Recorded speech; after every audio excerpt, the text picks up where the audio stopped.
Welcome to Tamil job factory. நம்ம சேனலில் தமிழ்நாடு அரசு வேலைவாய்ப்புகள் பற்றின தகவல் வந்து கணிசாக பார்த்துட்ருக்கோம். அந்த வகையில் சட்டமன்ற போஸ்ட் ஆஃபீஸ்லேருந்து வந்திருக்கக்கூடிய வேலைவாய்ப்பு அறிவிப்பை பற்றி இந்த வீடியோவில் டீட்டெயிலாக பார்க்கலாம். கிட்டத்தட்ட 1549 போஸ்டிங் வந்து கொடுத்துருக்காங்க. எம்டிஎஸ் ஹேவல்டர் அப்படிங்கிற கேட்டகரியில் வந்து 2 விதமான கேட்டகரியில் தமிழ்நாடு முழுவதுமே வந்து உங்களுக்கு வந்து வேலைவாய்ப்பு இருக்கும். சேலரி பொறுத்த வரைக்கும் 20,000 வரைக்கும் வந்து ஸ்டார்டிங்லேயே வந்து கொடுத்துருக்காங்க.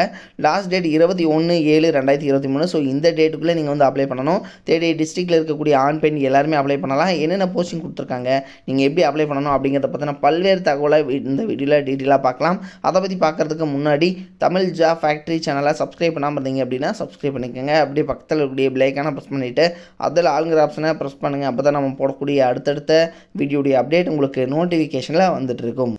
இதுதான் பார்த்திங்கன்னா official notification. Multi tasking staff, அதாவது நான் டெக்னிக்கல் ஸ்டாஃப் அண்ட் ஹேவல்டர் அப்படிங்கிற கேட்டகரியில் வந்து போஸ்டிங் வந்து எடுக்கிறாங்க.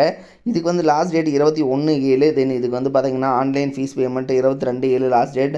அதே மாதிரி ஜென்ரேஷன் ஆஃப் ஆஃப்லைன் சேனலாக வந்து 23 கொடுத்துருக்காங்க. லாஸ்ட் டேட் பேங்க்கில் வந்து நீங்கள் அப்ளை பண்ணிங்கன்னா 24/7 வந்து லாஸ்ட் டேட்டாகவும் வந்து கொடுத்துருக்காங்க. சரிங்களா? ஸோ இதெல்லாம் வந்து நீங்கள் செக் பண்ணிக்கோங்க. இதில் வந்து 2 விதமான கேட்டகரியில் எடுக்கிறாங்க. ஆக்சுவலாக பார்த்தீங்கன்னா மல்டி டாஸ்கிங் ஸ்டாஃபுக்கு 1198 வேக்கண்ட்டுக்கு மேலே வந்து எடுக்கிறாங்க. அப்ராக்சிமேட்லி பார்த்தீங்கன்னா சொல்லியிருக்காங்க. இது வந்து வேக்கண்ட் இன்னும் வந்து அதிகமாக ஆகலாம். ஹேவல்டர் அப்படிங்கிற கேட்டகரி 360 போஸ்டிங் வந்து எடுக்கிறாங்க. ஸோ இதில் பார்த்தீங்கன்னா 2 விதமான கேட்டகரி, ஒன்று எம்டிஎஸ், ஒன்று ஹேவல்டர் அப்படிங்கிற கேட்டகரி. சரிங்களா? ஸோ 2 விதமான கேட்டகரியும் வந்து எடுக்கிறாங்க. இதில் பார்த்தீங்க அப்படின்னா உங்களுக்கு வந்து டிசபிலிட்டி கேண்டிடேட்ஸ்க்கு வந்து என்னவா இருக்கணும் அப்படிங்கிறது எல்லாமே சொல்லியிருக்காங்க. ஸோ இது அதே மாதிரி செக் பண்ணிக்கோங்க. இதுக்கு வந்து உங்களுக்கு என்ன ஏஜ் லிமிடேஷன்ஸ், ஏஜ் ரிலாக்ஸேஷன்ஸ் எல்லாமே கொடுத்துருக்காங்க. ஓபிசி கேண்டிடேட் பொறுத்த வரைக்கும் 3 இயர்ஸ், அதே மாதிரி எஸ்சி எஸ்டி 5 இயர்ஸ், இது மாதிரி வந்து பிடபிள்யூடி 10 இயர்ஸ் இது மாதிரி வந்து கொடுத்துருக்காங்க. ஸோ 30 இயர்ஸ் வரைக்கும் இருக்கிறவங்க ஓபிசி கேண்டிடேட் அப்ளை பண்ணலாம். 32 இயர்ஸ் வரைக்கும் இருக்கிறவங்க எஸ்சி எஸ்டி கேண்டிடேட்ஸ் வந்து அப்ளை பண்ணலாம் அப்படிங்கிற மாதிரி வந்து சொல்லியிருக்காங்க. ஸோ மேக்ஸிமம் ஏஜ் லிமிடேஷன்ஸ் வந்து இதுதான்.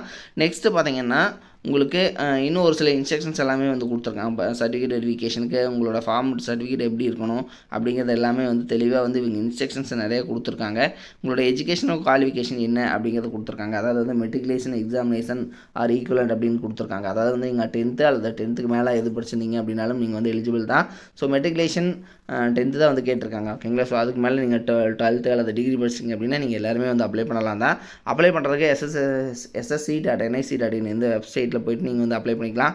அப்ளை பண்ணுறப்போ உங்களோட ஃபோட்டோ சைஸ் எவ்வளோ இருக்கணும், அதே மாதிரி உங்களுடைய சைன் வந்து எவ்வளோ இருக்கணும் அப்படிங்கிறது எல்லாமே வந்து சொல்லியிருக்காங்க. ஸோ இது வந்து டீட்டெயிலாக வந்து நீங்கள் செக் பண்ணிக்கோங்க. நீங்கள் வந்து அப்ளை பண்ணுறது ஆன்லைன் மூலமாக, அதாவது உங்களுடைய ஃபோன் மூலமாகவே அப்ளை பண்ணிக்கலாம். அப்ளை பண்ணுறதுக்கு ஃபீஸ் வந்து 100 rupees வந்து சார்ஜ் சொல்லியிருக்காங்க. ஸோ இது வந்து பார்த்திங்கன்னா ஜஸ்ட் வந்து 100 rupees. இதில் வந்து எஸ்சி எஸ்டி அண்ட் உமன் கேண்டிடேட்டுக்கு வந்து எந்த ஃபீஸும் வந்து கிடையாது அப்படிங்கிற மாதிரி வந்து சொல்லியிருக்காங்க. ஸோ அவங்களுக்கெல்லாம் ஃபுல்லாக ஃப்ரீ தான், எஸ்சி எஸ்டி அண்டு உமன் கேண்டிடேட்டுக்கு. நம்மளுக்கு அதாவது தமிழ்நாட்டை பொறுத்த வரைக்கும் பார்த்திங்க அப்படின்னா உங்களுக்கு வந்து எந்த இடத்துல வந்து இருக்கும் போஸ்டிங்ஸ், அதாவது வந்து உங்களுக்கான எக்ஸாமினேஷன்ஸ் வந்து எங்கே இருக்கும் அப்படிங்கிறது எல்லாமே வந்து அவங்க சொல்லியிருக்காங்க. கிட்டத்தட்ட ஏகப்பட்ட பேஜஸ் வந்து கொடுத்துருக்காங்க. இதில் தமிழ்நாட்டுக்கு வந்து பார்த்திங்கன்னா உங்களுக்கு வந்து எக்ஸாமினேஷன் சென்டர்ஸ் வந்து சென்னை, மதுரை, கோவை, ஸோ இது மாதிரியான பிளேசஸ்லேருந்து இருக்கும் அப்படிங்கிறது எல்லாமே கொடுத்துருக்காங்க. ஸோ இதை வந்து டீட்டெயிலாக வந்து நீங்கள் செக் பண்ணிக்கோங்க.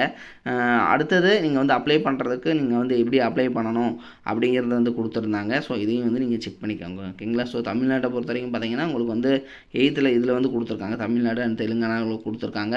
ஸோ சென்னை இந்த ரீஜியன் ஆஃபீஸுக்கு தான் இருக்கும். ஸோ உங்களுக்கு பொறுத்த வரைக்கும் தமிழ்நாட்டில் பார்த்திங்கன்னா இன்னும் ஒரு சில ஏரியா மதுரை, கிருஷ்ணகிரி, சேலம், திருச்சிராப்பள்ளி, திருநெல்வேலி, வேலூர், அதே மாதிரி கிருஷ்ணகிரி, கோயம்புத்தூர், சென்னை, ஸோ இது மாதிரியான பிளேசஸில் எல்லாமே வந்து உங்களுக்கு எக்ஸாமினேஷன் சென்டர்ஸ் வந்து போடுவாங்க அப்படிங்கிற மாதிரி வந்து சொல்லியிருக்காங்க. உங்களுக்கான சிலபஸ் எல்லாமே கொடுத்துருக்காங்க. இதை வந்து நீங்கள் தெளிவாக வந்து செக் பண்ணிக்கோங்க. ஓகேங்களா? அதேமாதிரி எக்ஸாமினேஷன் பேட்டர்ன் எல்லாத்தையுமே பார்த்துக்கோங்க. இது வந்து ஸ்டாஃப் செலெக்ஷன் கமிஷன்லேருந்து கொடுத்துருக்கூடிய அஃபிஷியல் நோட்டிஃபிகேஷன் தான். இது மாதிரியான அப்டேட்டட் நியூஸ்க்கு தமிழ் ஜாப் ஃபேக்ட்ரி சேனலை சப்ஸ்கிரைப் பண்ண மறந்துடாதீங்க. தேங்க்யூ.